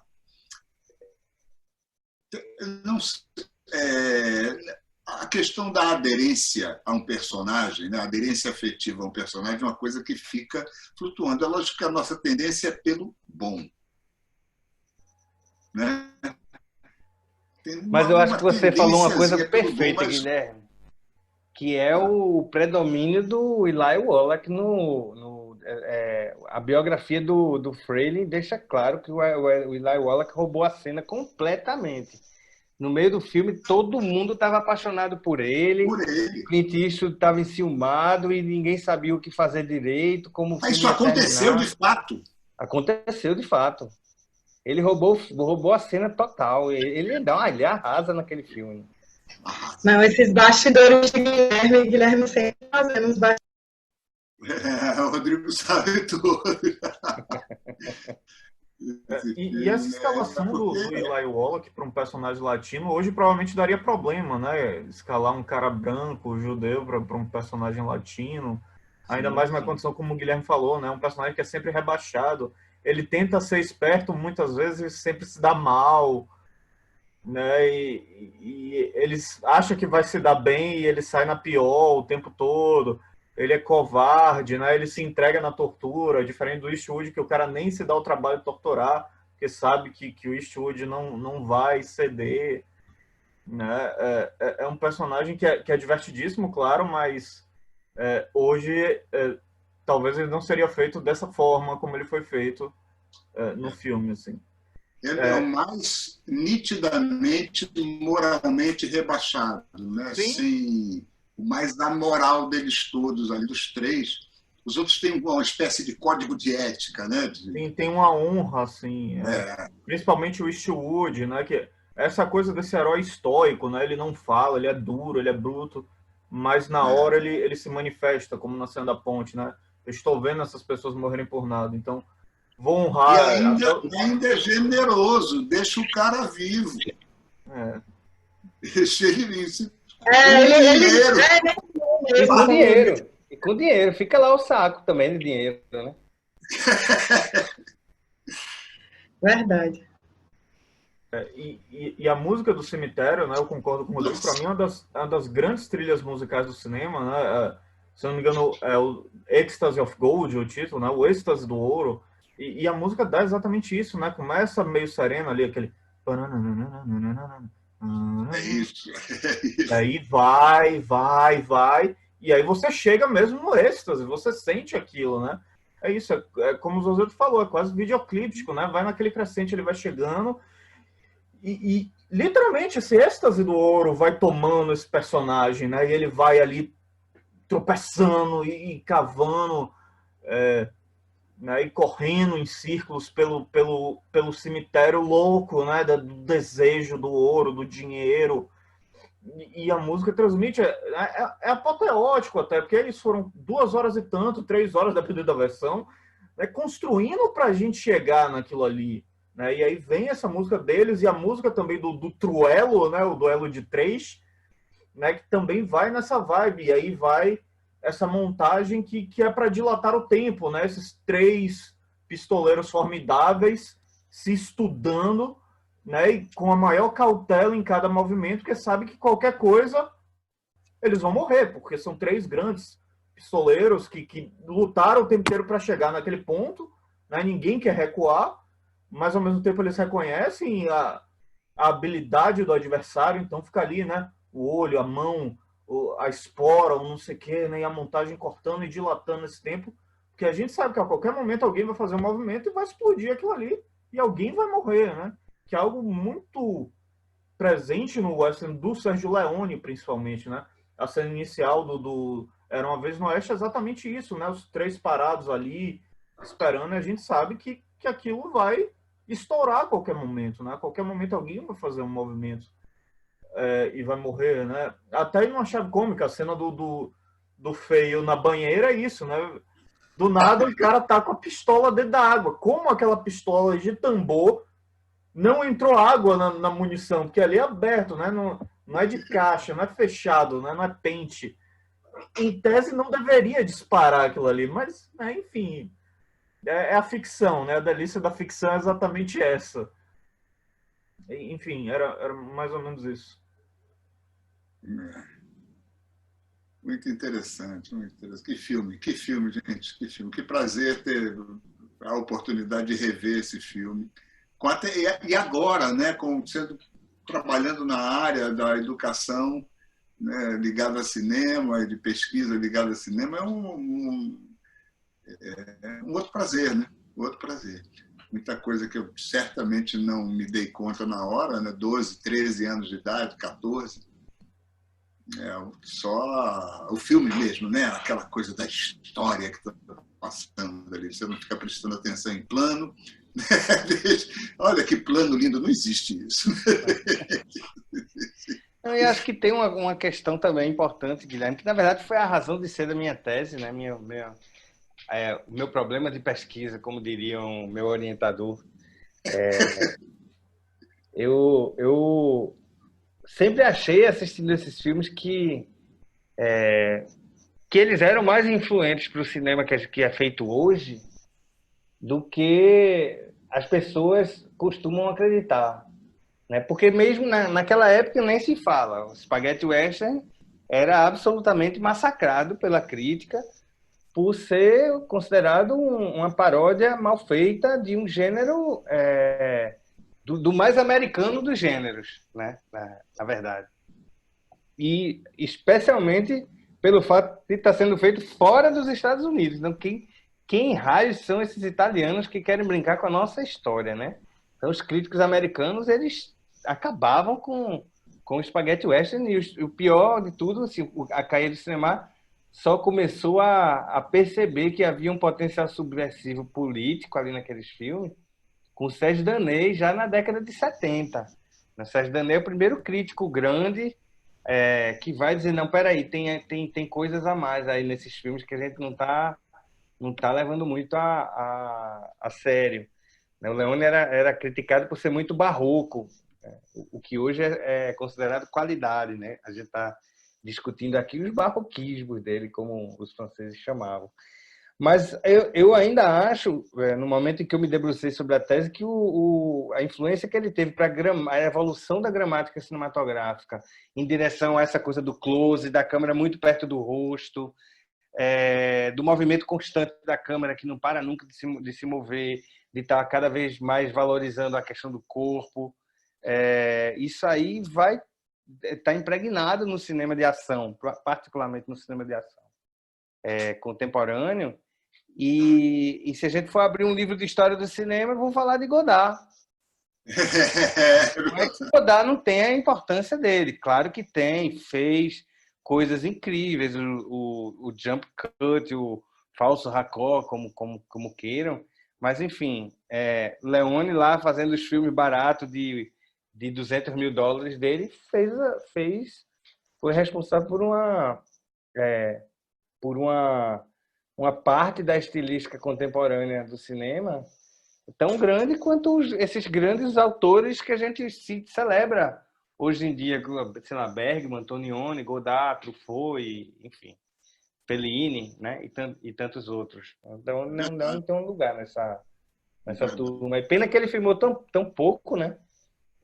Porque depois desse ciclo de Spaghetti Westerns aí, basicamente, ele só fez 2 filmes. Um outro western que ele assumiu por um problema, um desentendimento entre os atores e o diretor na primeira semana de filmagem, mas ele era originalmente produtor, chamado Quando Explode a Vingança, e que é um filme, inclusive, o único filme político que declaradamente político que ele dirigiu, né? Não era para ter dirigido, mas dirigiu. E Era Uma Vez na América, que, na minha humilde opinião, está no mesmo nível do Poderoso Chefão e qualquer outro filme de máfia italiana que você... Quer dizer, nesse caso não é italiana, judia, mas de máfia que a gente possa imaginar. Quando fala de... Era Uma Vez no Oeste, não é o Poderoso Chefão, calma, tá pau a pau ali, tá no mesmo nível, né? Era Uma Vez na América é um espetáculo de filme. Talvez outro filme que tem uma sequência que eu também passo em sala de aula, que é aquela sequência do telefone. Eu não sei se vocês vão lembrar. Claro, claro, velho. Aquilo é genial. Aquilo é uma... Eu acho que o Guilherme, vocês viram também, né, Guilherme, ou não? Ou é impressão Guilherme minha? passa. É inusitado. Guilherme passando, por isso que eu... São 22 vezes que o telefone toca. Eu contei lá Ah, pra minha tese. 92? 22. 22, né? Olha, 92 seria demais. Uma coisa, eu acho que você já comentou isso. Eu acho muito difícil um cineasta hoje em dia, são outros tempos, né? Dilatar tanto a história aos 44 do segundo tempo. Sim, você sim. dá toda aquela cena do cemitério e ainda dilatar o tempo do duelo. Você vê que no Cães de Aluguel, o Tarantino resolve rápido, né? Morre todo mundo. A troca de tiros no Cães de Aluguel é muito rápida, né? O Paulo falou uma coisa muito correta, que é a abertura do Bastardos Inglórios. Aquela coisa do copo de leite, né? Bota um copo de leite e fica conversando com um camponês lá na França, o personagem do nazista. Aquilo ali é a abertura de Três Homens em Conflito. Só que tem diálogo. Três Homens em Conflito não tem. O cara bota um prato na mesa, começa a se servir, um olhando para o outro, comendo, os dois comendo, e a gente sabendo alguma coisa vai acontecer, né? Alguém vai se lascar. Mas Tarantino fez a mesma coisa, só que Tarantino é o homem da voz, né? Do verbo, né? Do verbo. Então ele encaixou um diálogo ali, mas é a mesma cena. É totalmente inspirada, totalmente, declaradamente inspirada. Inclusive ele usa, se eu não estiver enganado, uma música pré-existente, mas uma música do Morricone para sonorizar aquele momento lá. Eu lembro em que o Bill, né, no flashback da Lucy Liu, que é em anime, ele usa música de Era Uma Vez no Oeste. Em Bastardos Inglórios eu já não lembro com tanta clareza. Não vou dar 100% de certeza, não. Na minha memória eu registrei que era, mas pode ser que eu esteja exagerando. E a cena da taverna de Bastardos Inglórios também é super Sérgio Leone, é super assim, na dilatação do tempo, na tensão que vai construindo. Você sabe que vai dar errado aquilo ali, que alguma coisa vai acontecer, e vai crescendo. Sai o cara lá de trás para sentar com eles, e a conversa vai, rapaz, isso não vai, e aquilo vai. A cena da taverna também é impressionante nessa coisa da dilatação do tempo e da tensão, em diálogos também aparentemente banais, assim, como o Tarantino vai. É muito digamos assim, da poética do Tarantino vem, né? Indo no que você falou de como o Sérgio Leone é influente, o Tarantino é um exemplo vivo, assim, boa parte dos filmes dele tem, né, uma cara disso, tem um estilo similar, né? Mesmo e é declarado, né, Lucas? É declarado. É declarado por ele, sim. Inclusive, a gente chamou Morricone por causa disso, assim. Um pouco capital simbólico, agora eu posso. E assim, vamos pegar o original, já que a gente pode? O que fez a trilha original? Não, todos os códigos. Acho que com tudo, né? Ele tem muita influência do cinema japonês também, do cinema oriental, de certa forma. E às vezes é uma coisa bem chupada mesmo, assim. Faz a cena, tipo, enquanto reverência. Eu acho que ele faz muito esse cinema reverência aos seus grandes mestres, né? Sim. Ele, inclusive, não apenas ao Sérgio Leone, ao Spaghetti como um todo, né? Ele foi o curador de uma mostra especial dedicada a outro Sérgio. Esse era o apelido dele, o Sérgio Corbucci, no Festival de Veneza. Faz, acho que uns 4 ou 5 anos atrás. Ele fez a curadoria dessa mostra, foi lá apresentar e assinou um catálogo. Isso é bem legal da parte dele, tá, inclusive apresentando, creio eu, pela primeira vez, um cineasta que é relativamente desconhecido. Não é mais o caso do Leone, mas é certamente o caso do Corbucci, que aí vai me perdoar o Tarantino, mas assim, Corbucci é bom, mas não é Leone. Realmente é outro Sérgio. Aí eu acho que tem a ver com o que o Rodrigo falou, assim, né? Entre a influência estilística atribuída a Godard ou atribuída a Sérgio Leone. É engraçado que a Tarantino, eu adoro o título Pulp Fiction, porque é a ficção barata. É a ficção barata. É a ficção barata que tem uma carga de ironia muito grande, inclusive para transitar entre esse cânone e o que é descartável e o que era né, alheio, de mau gosto, né? Eu acho que os dois trabalham nessa chave e isso eu, por exemplo, me encanta isso, assim, eu acho maravilhoso e eles falam muito um com o outro por conta disso, né? Também. E a literatura popular foi muito consumida na Itália também, né? O romance giallo, que é o noir deles, né? Eles tinham essa coisa do pulp também, da literatura popular, os livrinhos baratos, muito forte. Verdade. Bacana, Verdade. gente, bacana. Bacana, é para sempre, né? Vamos ficar para... Não tem a obra do Instagram, pelo menos, Guilherme. Mas ficou igual a sessão do mês passado. Fica faltando a gente continuar o papo numa mesa, ao ar livre, não é? Num bar, em algum lugar. Mas não vai rolar, não. O Trump já comprou toda a vacina do mundo. Tem essa vacina russa aí que ninguém sabe se funciona. Vamos ver o que diabo vai dar nesse Essa é mais fácil chegar aqui do que as outras, né? Porque as outras o Trump já comprou. Já comprou tudo, né? Aqui é cloroquina mesmo. Vamos lá, cloroquina. Tem o ozônio. Mas não fala. Gente, que prazer ver esse filme de novo, bater um papo sobre ele. Legal, muito legal, muito legal. Coisas boas do lado bom de tudo isso que está acontecendo. Isso daqui seria uma coisa completamente inviável, né? Há pouco tempo atrás. Agora a gente está junto aqui conversando, não sente cheiro, né? Mas... não vê o corpo inteiro, são só uns bonecos assim na tela. Ver o filme junto às vezes faz falta também, porque, enfim, lá na sessão presencial, né, do teatro era interessante ter essa perspectiva, né? Só de estar num espaço diferente, revendo os filmes, às vezes eu ficava pensando, olhando para as pessoas que estavam assistindo e como tinha essa perspectiva de falar da música do filme, e nesse espaço de música orquestral, eu ficava pensando, o que é que essas pessoas estão pensando, assim, sabe? Então, mas, pelo menos a discussão... Essa coisa do presencial, né? De poder exibir o filme e depois conversar, mais tradicional e tal, legal. Mas também a conversa não rende tanto, porque sobra pouco tempo, né? Essa coisa de veja o filme antes, a gente conversa aqui, ou veja o filme depois. Porque o que deve acontecer, né? O que tende a acontecer é que as pessoas que não viram o filme e que vem uma conversa como essa aqui, eles vão ver. Tanta gente gostando e falando bem do filme, ele vai entrar na lista, né, do cardápio. Por conta disso, a gente está... mas tudo...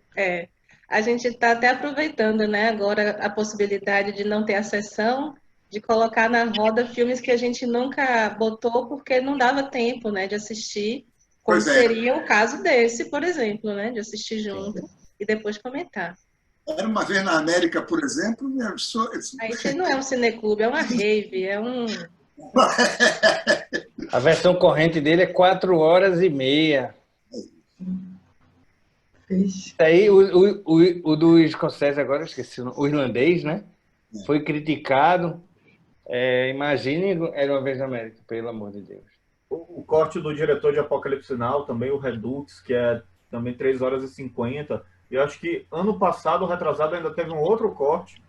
Né? O corte Ano passado, definitivo, completou assim. 40, eu acho que 40 anos, ele fez um... E aí passou de 4 horas. Eu não vi esse último corte. Não, esse último corte ele diminuiu, Lucas. Eu Ah. assisti, eu revi esse ano. Na verdade, ele retirou quase toda aquela sequência do... Não sei se você vai lembrar ou se é spoiler aí, mas enfim. Aquela sequência dos 50 anos, franceses. não é spoiler. A sequência dos franceses ele tirou quase toda. Ele reduziu muito o tamanho. Assim, ficou bem pequenininho. Eu achei que melhorou, porque eu acho aquela sequência meio... Liga. Dá uma parada ali, fica 1 hora parado. Assim como eu acho melhor a versão menor do Três Homens em Conflito, né? Mas talvez eu esteja sendo um pouco influenciado pelo espírito do tempo, né? A gente hoje está sem paciência para ver coisas longas e... Verdade. Mas Agora, como... a entrada da galinha em tela é preciosa. Ele podia usar aquilo em outro lugar, não tirar. Porque depois de tudo que aconteceu, aparece aquela galinha em tela e você não... O que é isso? De onde veio esse bicho? O que esse cara está querendo? Que história esse cara está querendo me contar? Logo depois você vai perceber que é ele botando ali para... Né? Mas o primeiro plano da galinha é desses momentos que você fala, pô, que legal, cara. Como é que ele quebra a expectativa da gente do curso Fluxo Natural da História. Um plano. Muito legal. O plano da galinha. Que é cozida no final da cena, ele joga... É cozida, é um caldeirão lá. Dizem que tem mais... teria mais cenas, tá? Aquilo foi o que eles conseguiram recuperar, né? Restaurar, encontrar e tal nos arquivos da MGM. Supostamente o filme poderia ser maior ainda. Mas eu não sei, já acho que... É isso, é um filme de episódios, né? E se a gente for obedecer a uma causalidade muito estreita, como os filmes obedecem hoje em dia, muitos desses episódios eles podem ser eliminados sem prejuízo para a narrativa como um todo. Você pode fazer um filme de 2 horas ali. Mas o que interessa no filme não é a causalidade da narrativa. É cada episódio, assim. São os diálogos, são as pequenas piadas, são as gags, são aqueles momentos de tensão, como vocês citaram, do momento em que ele tá, os caras que vão tentar matar o Clint Eastwood está subindo na escada e ele ouve o barulhinho porque o exército marchando deu uma paradinha ali na marcha. Tem aquela cena ali. Sabe o que eu me lembrei agora? Da cena do ajuste final. Possivelmente, que é o que os gangsters estão subindo a escada, o cara está lá em cima e tem ele não vê pelo ruído, mas vê pela fumaça que está saindo, ele está fumando um charuto. Sim. Mas, rapaz, de repente a inspiração, né, vem de uma memória de uma situação dramática muito semelhante. Mas foi bom você lembrar que a gente falou de 2 grandes filmes de máfia e esse aí também está no mesmo nível, para mim. Também acho. Mais anestesiado, né? Mais irônico, mais de fora, assim, mais uma outra pegada. É menos nostálgico, menos elegíaco até, mas... Gente, que bacana esse papo, cara. Sim. A gente aproveita e agradece, né, vocês, tanto pela presença, pelo convite, pela presença, pela fala, pela conversa. A gente demorou a fazer o Cineclube quando aconteceu nesse momento de pandemia, porque não sabia muito como ia funcionar, a própria orquestra estava em adaptação, então a gente ainda está nessa segunda versão testando assim, as possibilidades, mas o conteúdo tem sido sempre muito prazeroso e, enfim, e tocando para frente. Acho que queria aproveitar e já adiantar, né, fazer também o convite para quem segue aí presente, firme e forte, nessa sessão de hoje, falar da próxima sessão do Cineclube em setembro, né? Em setembro, a OSBA comemora 38 anos de idade e a gente escolheu um filme baiano, que é o Rito de Passagem, que é uma animação de baiana, de Chico Liberato, que tem uma trilha sonora composta por João Mar, gravada pela OSBA em 2012. Então, vai ser uma oportunidade assim, de celebrar o aniversário da orquestra, pensando a própria música que a gente faz e pensando o sistema baiano, né? Enfim, aí vai ter a participação de Diego, né, Raça do LAF, e do maestro Carlos Prazeres, que também é nosso diretor artístico, né? E estamos vendo aí a participação da própria equipe do filme, que se mostrou bastante solista, e a gente acha que vai ser uma troca legal, né? Pensar música, pensar animação, pensar o cinema baiano, pensar... enfim, vai ser bem interessante. Pensar o próprio contexto de produção, já que essa galera vai estar envolvida, vai estar junto, né, do Cineclube. E já tem data, né, o dia 16, e diferente das outras sessões, da de hoje e do mês passado, como se trata de um filme daqui, a gente vai disponibilizar o filme, né, para as pessoas assistirem. Vai disponibilizar o link e depois nos reunimos aqui. Provavelmente entre aqui, YouTube, vamos expandir. Boa noite, todo mundo, né? Novamente, obrigada a quem assistiu também, quem participou, e nos vemos no próximo mês. Fabiana, você quer acrescentar alguma coisa? Não, só queria mesmo agradecer, é um prazer sempre, sempre, sempre, sempre. Agradecer muito a parceria do LAF, né, que é quem faz esse projeto com a gente, né, sem o LAF ele não teria essa existência, essa riqueza e essa troca, que é o objetivo do Cineclube, né, agradecer muito a Paula Zorzi, né, como o olhar musical enriquece o nosso olho e como o nosso olho é enriquecido pelo nosso ouvido. É isso que a gente quer trazer aqui sempre. Rodrigo, obrigadíssima mesmo, de verdade. A OSBA está aqui à sua disposição. Igualmente, tá? Eu agradeço demais e estamos aqui. Parabéns pelo projeto, é bonito. Posso falar de novo? Obrigado, Rodrigo, pela aula, né? Também, mas especificamente o Rodrigo, que é um especialista, né, no filme. Eu queria, enfim, encerrar agradecendo, pedir desculpas se falei muita besteira, mas tentei lançar um olhar de músico apaixonado por cinema, né? Não tanto. E queria encerrar te perguntando uma coisa, assim, que como para mim parece que quando a gente tem essas conversas, a gente começa a perceber aquilo que está por trás da cena, aquilo que está por trás de um figurante, que está por trás de uma... Sabe assim, passa o diretor vendendo um cachorro quente, aquelas coisas, Tarantino, coisas que estão nos bastidores. Você falou algo... vamos fazer um filme com $200 mil, né, lá atrás. Aí eu queria te perguntar se esse valor tem a ver com o valor do filme, custou $200 mil e por isso era a recompensa. É isso mesmo? Ou você falou um valor qualquer, assim, $200 mil? Não, $200 mil foi o orçamento do primeiro filme do Leone, por um punhado de dólares. Até onde eu consegui pesquisar, o orçamento do 3 Anos em Conflito foi $1.200.000. É que me chamou a atenção você ter dito custa $200 mil e a recompensa, o tesouro, né? Enfim, que eles estavam procurando, entendi. Pode ter sido uma alusão, né? O Leone foi um pouco pioneiro nessa técnica de aludir a coisas do passado e de repente foi uma alusão, ironia com ele mesmo, mas nunca falou nada sobre isso em entrevistas, então não dá para saber.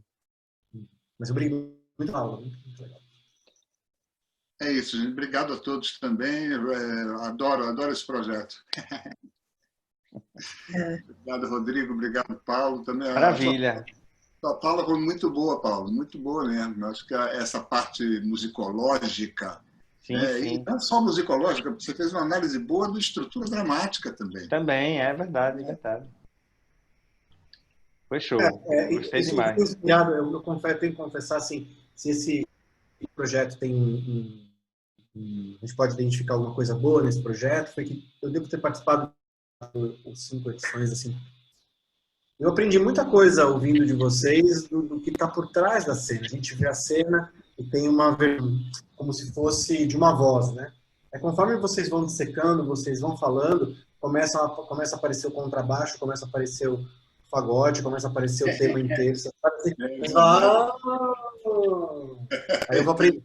Quando a Fabi me convidou, eu pensei assim, eu não assisti esse filme de um espectador, né? Eu vou dar uma contribuição de um espectador, eu vou tentar dar uma contribuição musical, eu vou aproveitar para descobrir o que esse filme pode ter dessas coisas que eu tenho aprendido muito desde as primeiras edições. Por isso que eu os agradeço, né? Isso também nos ajuda a ver o filme com outra perspectiva. Totalmente, né? Totalmente. José, tem uma pergunta rápida, mas a gente já está encerrando, mas você mencionou. Você falou que nunca tinha assistido o filme, né? Sei que você já tocou muito a música. Então, como foi isso? Assim, tá com muito a música na cabeça e ver com outra relação, né? Sair do palco para a relação do audiovisual, assim. A gente, quando faz a versão no Cine Concerto, a gente não toca a parte lenta, a gente toca só a parte do tema famoso, né? Mas lá no palco, a sensação que eu tive é exatamente essa sensação de tocando, né? Que é a primeira parte. Inclusive o Tota faz com a flauta doce, né? Para tentar aproximar um pouquinho do som da ocarina. A sensação que dá que tem uma preparação para algo que vai se desenrolar, que foi a sensação que eu tive no filme, né? E que o seria a preparação e depois né? Tem uma chamada da bateria, inclusive no arranjo. Então a sensação musical foi a mesma, mas tem uma particularidade, foi que no final da ação toda, né? Um instrumento de percussão que chama campana, que é um sino, né? Que toca junto com o tímpano, que é o meu instrumento, né? E eu ficava tentando ouvir isso o tempo inteiro, né? Passava,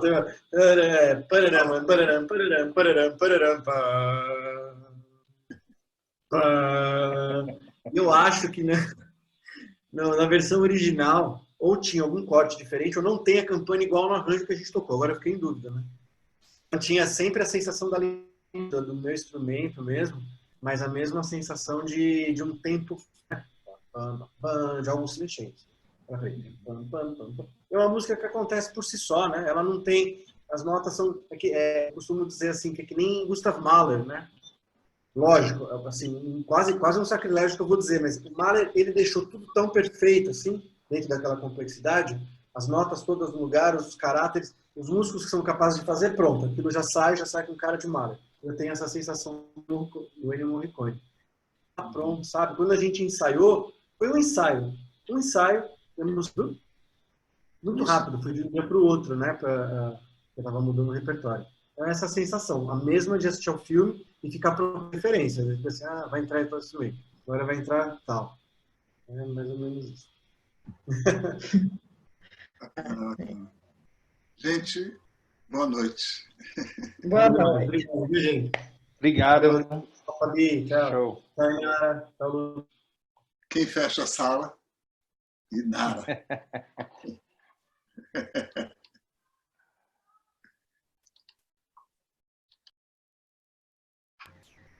Não, só para dizer que eu fecho a sala, porque para quem chegou depois, estamos gravando a sessão.